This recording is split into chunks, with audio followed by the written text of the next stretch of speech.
C'è una domanda che da settimane serpeggia silenziosa tra i fan più attenti, quelli che non si fermano ai titoli di giornale, ma osservano, confrontano, ricordano.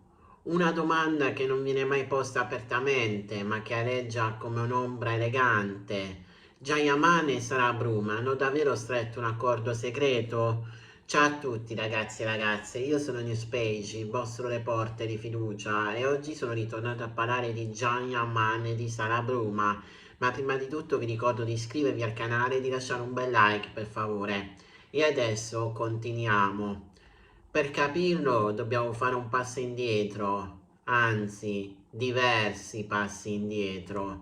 Giayaman non è solo un attore, è diventato negli anni un fenomeno mediatico, una figura che divide, affascina, fa discutere. Ogni suo gesto viene analizzato, ogni parola pesata, ogni silenzio interpretato. E i propri silenzi nella sua vita hanno spesso parlato più delle interviste. Gian ha sempre raccontato di essere un uomo molto riservato, quasi ossessivo nel proteggere la propria vita privata. In vecchie interviste dichiarava che l'amore per lui non è mai stato uno spettacolo, eppure più volte la sua vita sentimentale è finita sotto i riflettori. Non per sua volontà, diceva, ma perché quando diventi un simbolo perdi il controllo della narrazione. Ed è qui che entra in scena Sara Bruma. Direi si è sempre parlato poco e forse è proprio questo il dettaglio più interessante. Sara non ha mai cercato il centro del palcoscenico, non ha mai cavalcato l'onda del gossip in modo aggressivo, eppure il suo nome è tornato a galla più volte, sempre nei momenti più delicati, sempre quando Gian sembrava voler cambiare direzione, immagine, fase della sua vita. Coincidenze?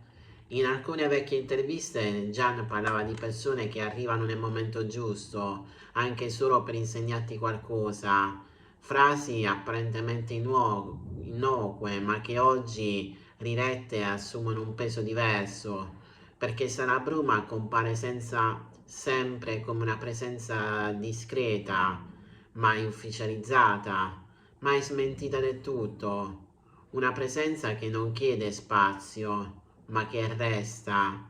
E qui nasce la teoria dell'accordo segreto. Secondo alcuni osservatori non si tratterebbe di un accordo nel senso classico del termine, ma di un patto non scritto, un'intesa, protezione reciproca, rispetto dei tempi, nessuna esposizione mediatica forzata, nessun gioco social, nessuna smentita plateale, ma nemmeno conferme. Un equilibrio fragile, ma potentissimo. Nel mondo dello spettacolo spesso la verità non è ciò che viene detto, ma ciò che non viene mai chiarito fino in fondo. Jayaman negli ultimi anni ha ridotto drasticamente le interviste personali, ha cambiato modo di comunicare, ha selezionato con cura ogni apparizione pubblica e Sara sempre fuori dall'inquadratura, ma mai davvero assente. Alcuni fan ricordano vecchie dichiarazioni di Sara in cui parlava di amori che non hanno bisogno di essere spiegati agli altri, parole passate, quasi inosservate all'epoca, ma che oggi sembrano incastrarsi perfettamente nel mosaico. C'è poi il capitolo dei vecchi gossip, le relazioni precedenti, presunte storie, flirt mai confermati. Ogni volta Gian ha reagito allo stesso modo. Silenzio, distacco, nessuna smentita aggressiva, come se avesse imparato che negare alimenta il fuoco, mentre lasciare il dubbio lo spegne lentamente. Ed è proprio il dubbio il protagonista di questa storia. Un accordo segreto, forse, non è altro che la scelta consapevole di non raccontare tutto, di non dare in pasta al pubblico ogni emozione, di vivere qualcosa lontano dalle aspettative, dai titoli, dai commenti. In un'intervista di qualche anno fa Gianni disse una frase che oggi suona quasi profetica. Quando smetti di spiegarti inizi a vivere davvero. E allora la domanda cambia. Non è più se ci sia un accordo segreto, ma perché questa storia, vera o presunta, continua a far parlare così tanto? Forse perché rappresenta ciò che manca oggi: mistero, autenticità, confini. In un'epoca in cui tutto viene condiviso, già Yaman e Sara Bruma, insieme o separati, sembrano aver scelto la strada opposta, quella del non detto.